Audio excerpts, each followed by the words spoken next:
தமிழ்நாடு மின்சார வாரியம் கடும் நிதி நெருக்கடியிலும் கடன் சுமையிலும் சிக்கி தவிக்கும் சூழலில் சென்னை மாநகரில் மட்டும் ஏராளமான அரசு அலுவலகங்கள், மாநகராட்சி பள்ளிகள் மின் கட்டணத்தை செலுத்தாமல் இருப்பது தெரிய வந்துள்ளது. குறிப்பாக சென்னை மாநகராட்சியின் அலுவலக கட்டிடங்கள் பலவற்றில் கடந்த பல மாதங்களாக மின்கட்டணம் செலுத்தப்படாமல் நிலுவையில் இருப்பதாக மின்துறை பொறியாளர்கள் வேதனை தெரிவித்துள்ளனர். மாநகராட்சியின் கீழ் செயல்பட்டு வரும் 281 பள்ளிகளில் சுமார் 30க்கும் அதிகமான பள்ளிகளுக்கு பலமுறை நோட்டீஸ் அனுப்பியும் மின் கட்டணத்தை செலுத்தாமல் இருப்பதாக மின்துறை ஊழியர்கள் குற்றம் சாட்டுகின்றனர். அரசே மின்கட்டணத்தை முறையாக செலுத்தாமல் இருந்துவிட்டு நிதி சுமையையும் கடன் சுமையையும் காரணம் காட்டி மின் கட்டணத்தை அடிக்கடி உயர்த்தி சாமானிய மக்கள் மீது சுமையை ஏற்றுவது நியாயமா என பொதுமக்கள் கேள்வி எழுப்பியுள்ளனர். பாராசிட்டமால் உட்பட 156 வகையான மருந்துகளுக்கு மத்திய அரசு தடை விதித்துள்ளது.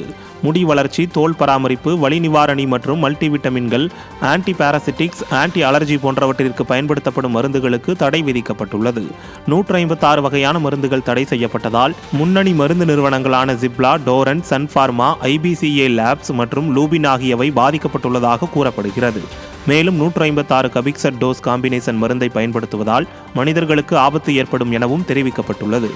ஆகவே வலி நிவாரண மருந்துகளில் ஆக்சிலோஃபெனக் 50 மில்லிகிராம் பிளஸ் பாராசிட்டமால் 125 மில்லிகிராம் மாத்திரையும், பாராசிட்டமால் பிளஸ் பென்டோசோசின் மற்றும் சளி, காய்ச்சல் உள்ளிட்ட அறிகுறிகளுக்கு சிகிச்சையளிக்க பயன்படுத்தப்படும் லீவோசிட்ரிசின் பிளஸ் ஃபெனரஃபைன் ஆகிய மருந்துகளும் தடை செய்யப்பட்டுள்ளன. மேலும் 34 கூடுதல் மல்டி வைட்டமின்களை தடை செய்வது குறித்து இந்திய அரசு பரிசீலித்து வருவதாக தகவல்கள் தெரிவிக்கப்பட்டுள்ளது. சென்னை கிழக்கு கடற்கரை சாலையில் கோவளம் அருகே பழுதாகி நின்றிருந்த லாரி மீது கார் மோதிய விபத்தில் 4 பேர் உடல் நசுங்கி சம்பவ இடத்திலேயே உயிரிழந்தனர்.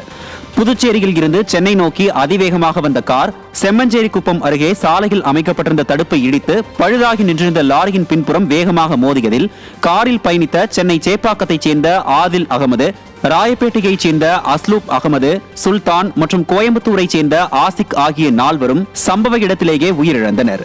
இந்த விபத்து குறித்து வழக்கு பதிவு செய்துள்ள காவல்துறையினர் லாரி ஓட்டுநரை தேடி வருகின்றனர்.